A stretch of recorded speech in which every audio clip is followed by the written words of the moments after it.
Good afternoon and welcome to United TV again. Today, on our Bariatric Friday session, we are going to discuss resolution of comorbidities with Dr. Erkan. Dr. Erkan, welcome to the studio. Now I said that, right? Thank you, Kemal. How are you doing? Great. It's wonderful to be back here for Bariatric Friday. Thank you, and it's always good to see you, but it's even better to see you in person. Thank you. So we are going to discuss the resolution of comorbidities, as I said. Comorbidity is other illnesses that comes with the main illness. So someone who has diabetes, if they have hypertension would be a comorbidity to diabetes. If they have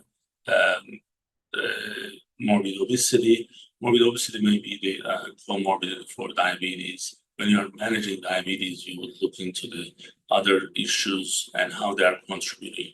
So in our case, we believe that many of these problems, the origin of those problems is morbid obesity. So therefore, we need to actually look at it from not in a reverse, from the reverse side of it, but maybe from the correct side of the equation.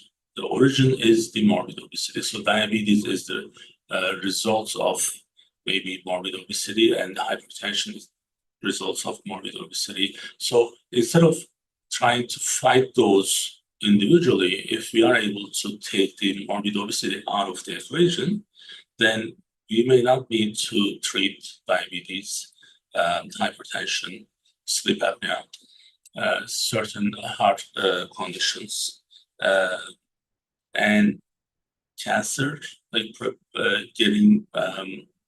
not getting ready for it, but going through the cancer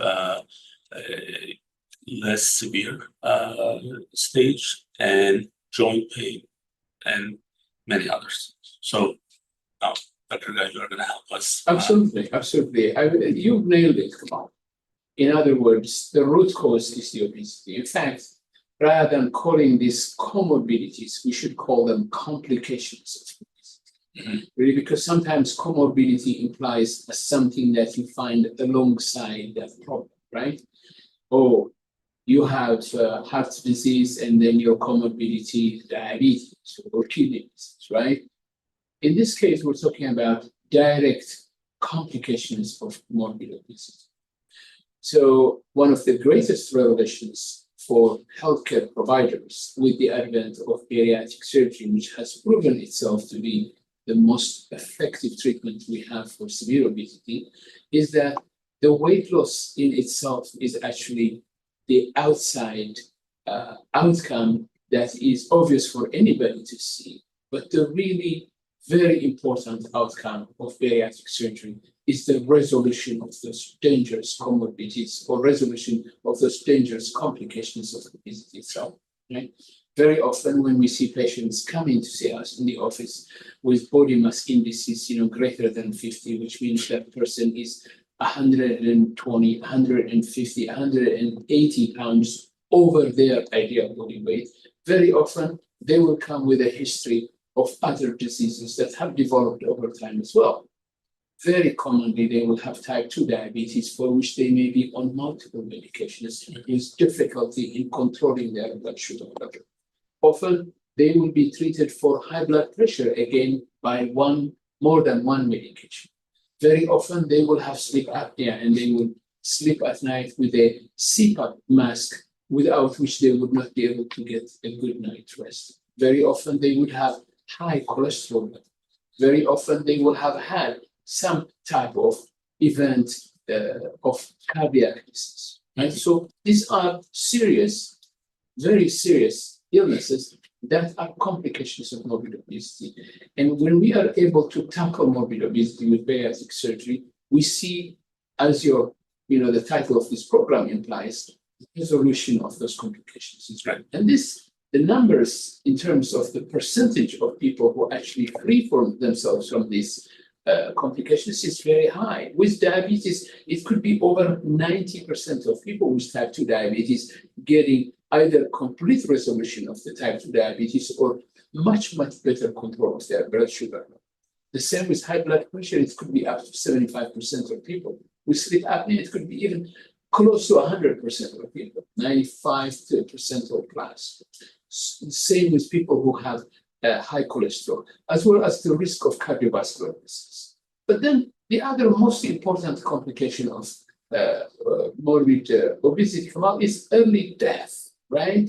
People not really living to their expected length of life, right? So that is really the ultimate complication of obesity, and we are able to prevent that if people are able to lose weight effectively.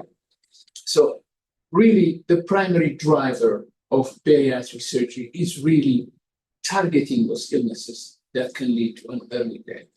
Type 2 diabetes, high blood pressure, sleep apnea, high cholesterol, heart diseases, and there is growing research showing that many cancers actually happen to be more common if people have morbid obesity as well.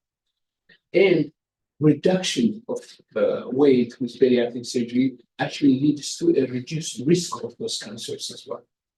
So the implications for the health of our society are huge when we really are able to tackle morbid obesity effectively. Sure. Now, when we talk about resolutions or getting rid of these complications, I just want to put this in perspective. With the diabetes, 83%, with cardiovascular disease, 82%, with sleep apnea, it's 74 to 98% of the time issues are gone. Hypertension is 72 to 94%. These are extremely powerful numbers. So what I see in our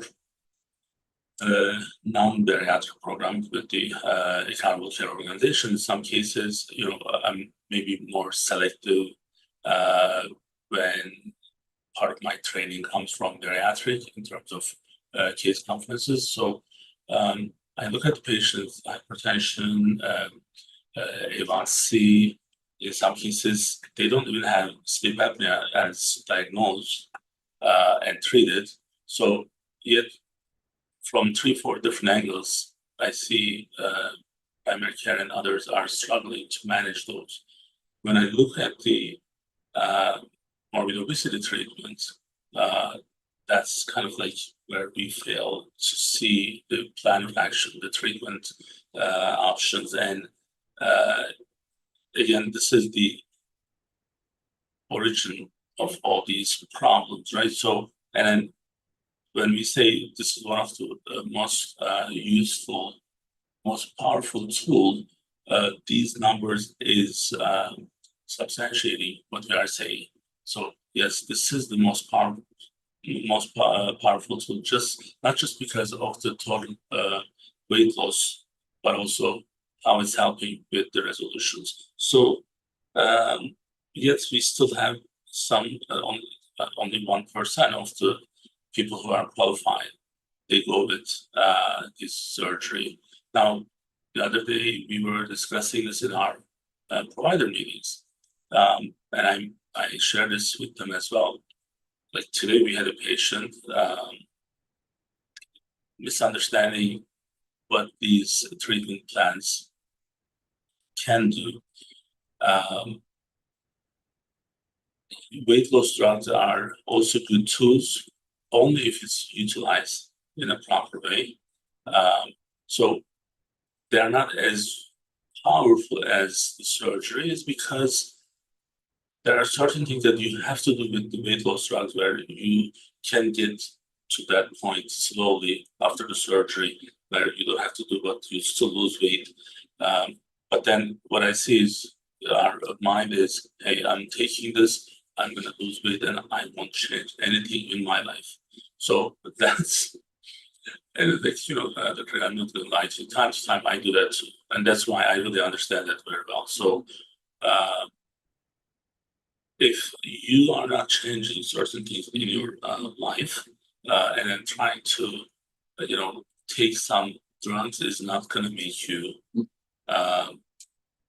not going to give you everything, or just do the surgery is not going to give you everything either.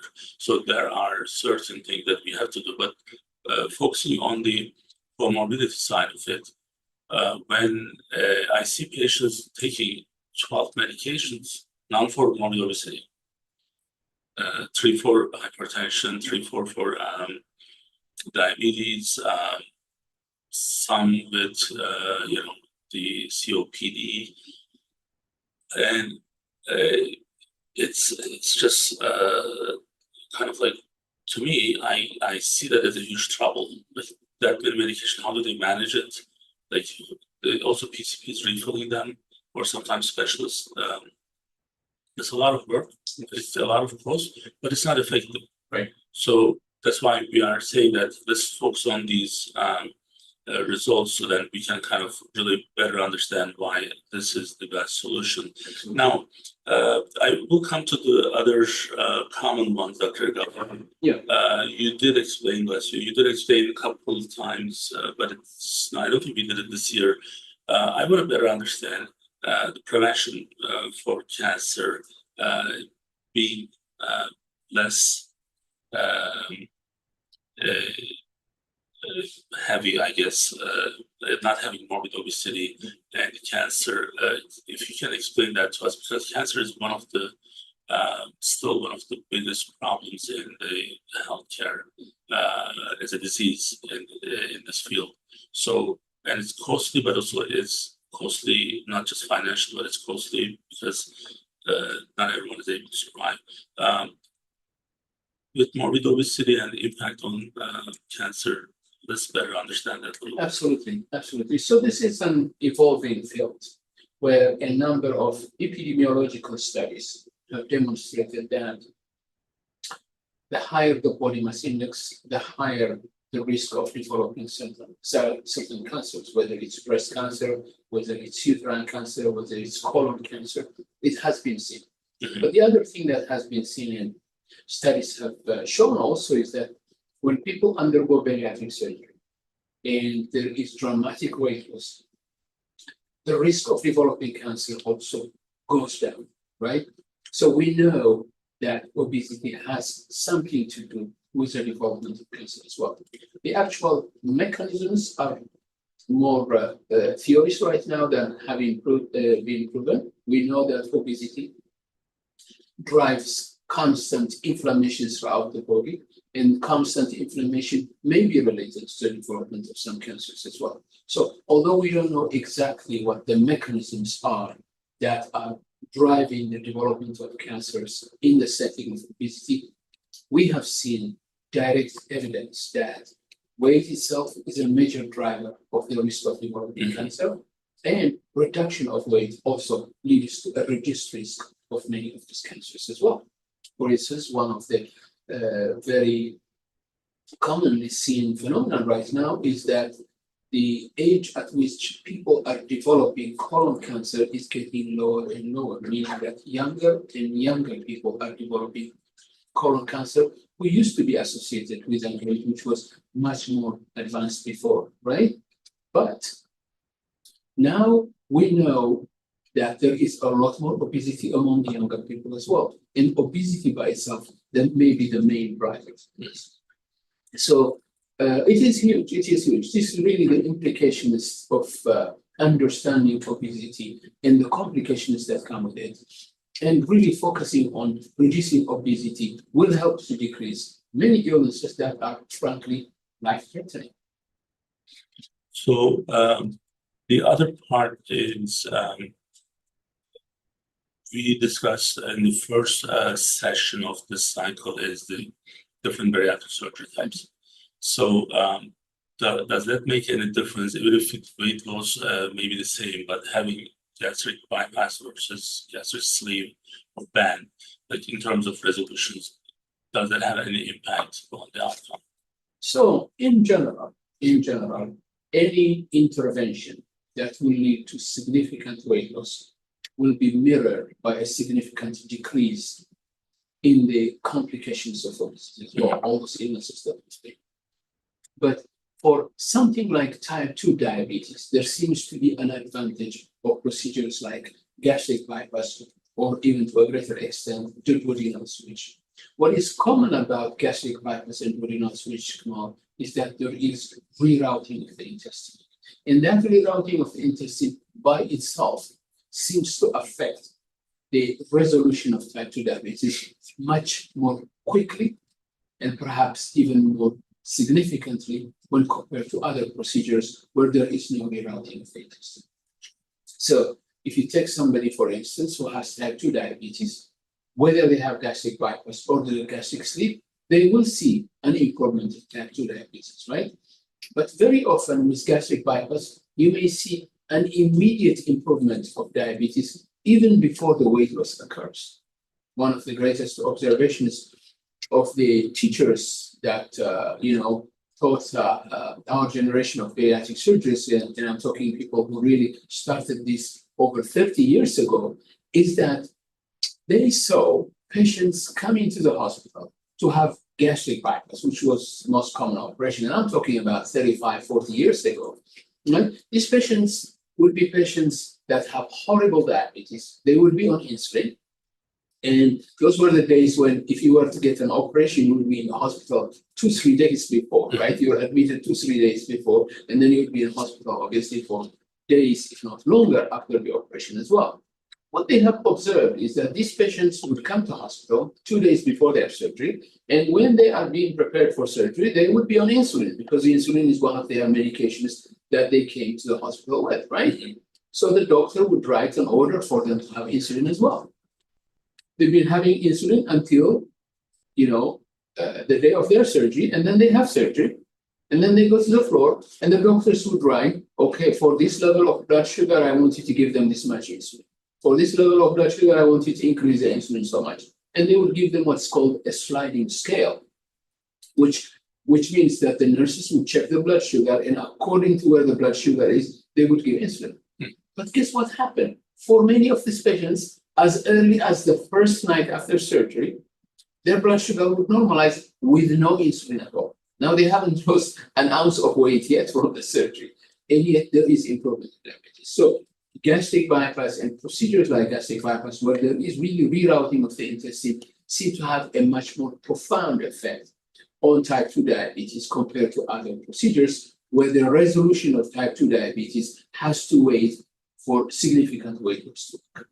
Now, this phenomenon of improvement of type 2 diabetes immediately after surgery does not occur with all patients, but it occurs in a good percentage of patients, really, to the extent that there are places in the world where doctors are recommending procedure like gastric bypass for patients who have type 2 diabetes, and they may just be marginally overweight, body mass index of 27, 28, right? So there is really a profound improvement in what's called the metabolic profile of people when bariatric surgery is performed. Sure.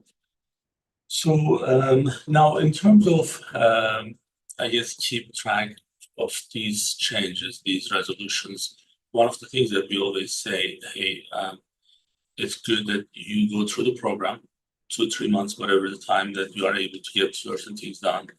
Then you have surgery, but we want you to stay in touch with our surgeons, with the program, if it's necessary, with the nutritionists, dietitians, and definitely with your primary care. So what are the certain maybe reaction that you are getting when we see that patient a year from the surgery, those changes and resolutions? What's the patient's reaction? Great. I mean, one of the regrets about the surgery that many patients will tell you is, I wish I had done this 10 years ago, right? Meaning that they had been living for 10 extra years, right? Because they haven't had the surgery 10 years ago with the diseases that have become worse over the years. So when patients find out, they go to their doctor, they're not on any blood pressure medication, and yet their blood pressure is now normal.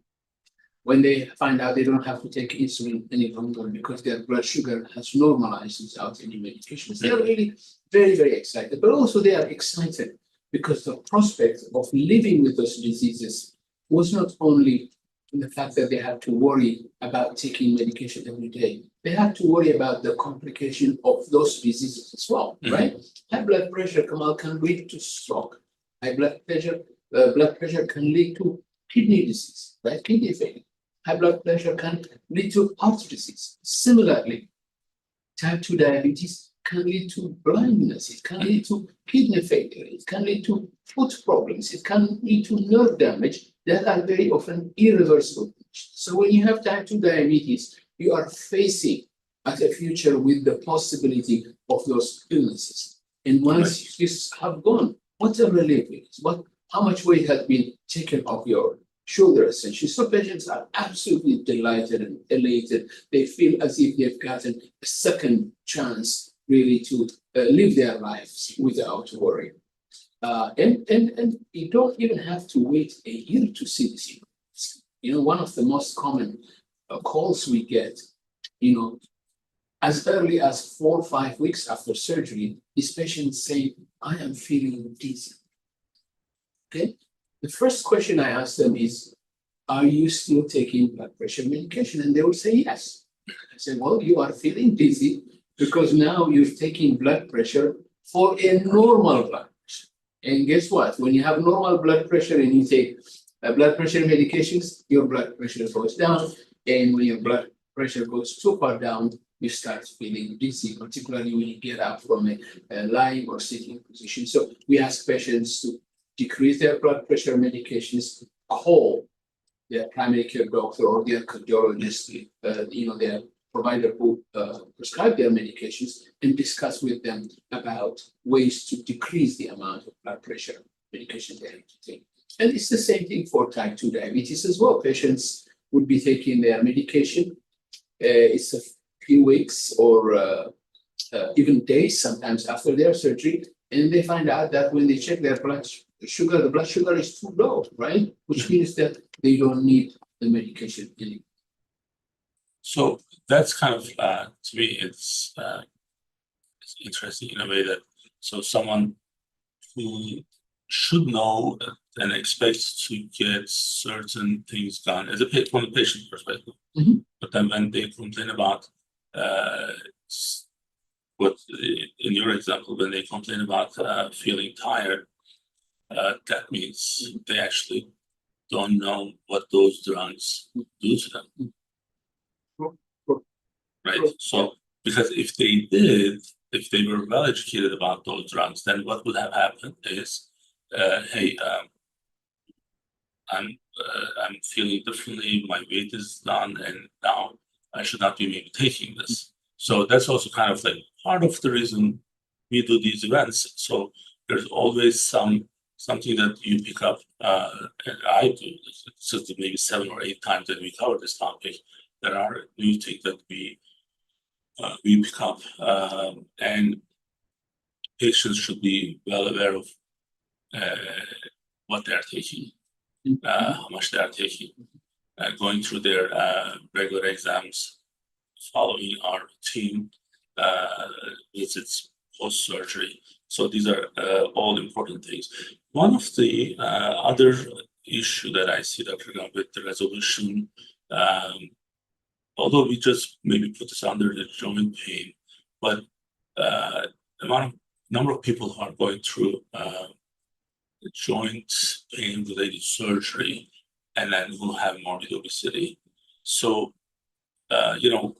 it's kind of like it's second nature for me now. Like as soon as I see that, I'm like, hey, the recovery is going to be very difficult if you don't lose weight. So someone with 47, 48, 52 BMI going through some type of orthopedic surgery where they're going to be limited to walk and do certain things for a number of days, number of weeks. But more importantly, they need to move to, to go through those quickly with PT and other things. So if you are limited because of the morbid obesity, you actually are going to complicate. It's like there's joint pain. Even if you are not going through the surgery, it's going to help the joint pain. Yes. But if you are going through the surgery, the immediate outcome is going to be complicated if you don't actually lose weight first. And many orthopedic surgeons I see these days that they are sending patients to us first. There are still some that maybe don't understand that maybe, I don't know, maybe patients are being difficult because getting through a surgery and then adding another one, sometimes like psychologically, it's not easy.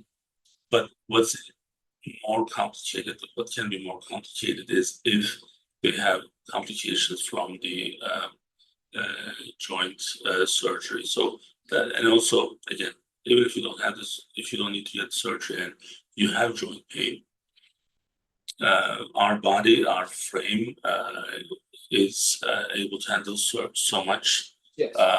As we are carrying more throughout the years, the degeneration on our joints are more severe. So that's why many people are struggling with the joint pain. So hopefully this can be helpful for those who are looking for resolutions. Now, I think we covered most of the things. Yes. Anything you would like to add before?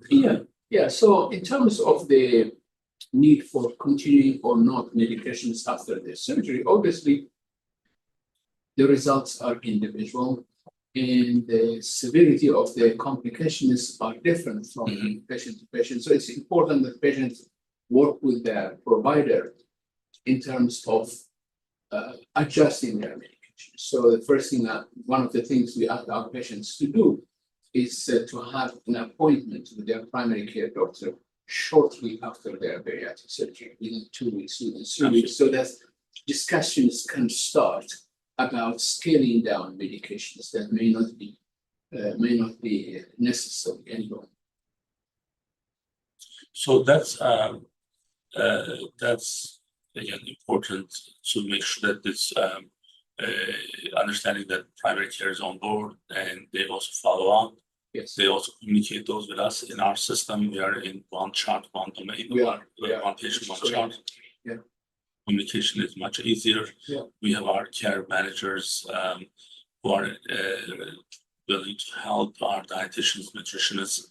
One final thing that I'm gonna just repeat, and I'm gonna always probably repeat, anything and everything we discuss here related to what you should be going through is not magical. Nothing is gonna happen just because you did one thing. Even if this is the most powerful one, you still have to make changes. Yeah. I shared this before, and I'm still doing it, and I'm updating what I do. Some of my was just updating right now. It's not just one thing. You have, even if someone is on medication, fitness and diet comes with that. You cannot expect medication to solve the problem, and you cannot do this without a nutritionist help. If many primary carers, I know that they are just giving the medication and they're not following through, and the patients allow that. The thing is, there's no result. So you do that to see changes. The thing is, you decide which tool you are going to use, and then you are going to make those lifestyle changes and adopt them. So walking 6,000-7,000 steps a day, forcing you to do those things and be more mobile and not eat junk. I mean, fine, it's one day you are kind of, I do that, and then Dr. Irgau just caught us earlier. I'm not saying that I'm doing it in a perfect way, but I am fasting Monday through Friday, 17 to 18 hours with 8,000 to 10,000 steps. So tennis and still struggling to maintain and try to lose a little bit weight, but it's a struggle. So this is not going to be that easy. But especially if you have these comorbidities, you really don't want to delay this. So the quality of life and then what you can do with your life in the future is important. So that's what you should be focusing on. Thank you for joining us, Dr. Irgau. Thank you for coming here and joining us. So we'll be back with another session next week. We may not be live next week, but we'll be will be, I believe, actually we may be live, so we'll talk. So we'll see you guys next week. Thank you for joining us.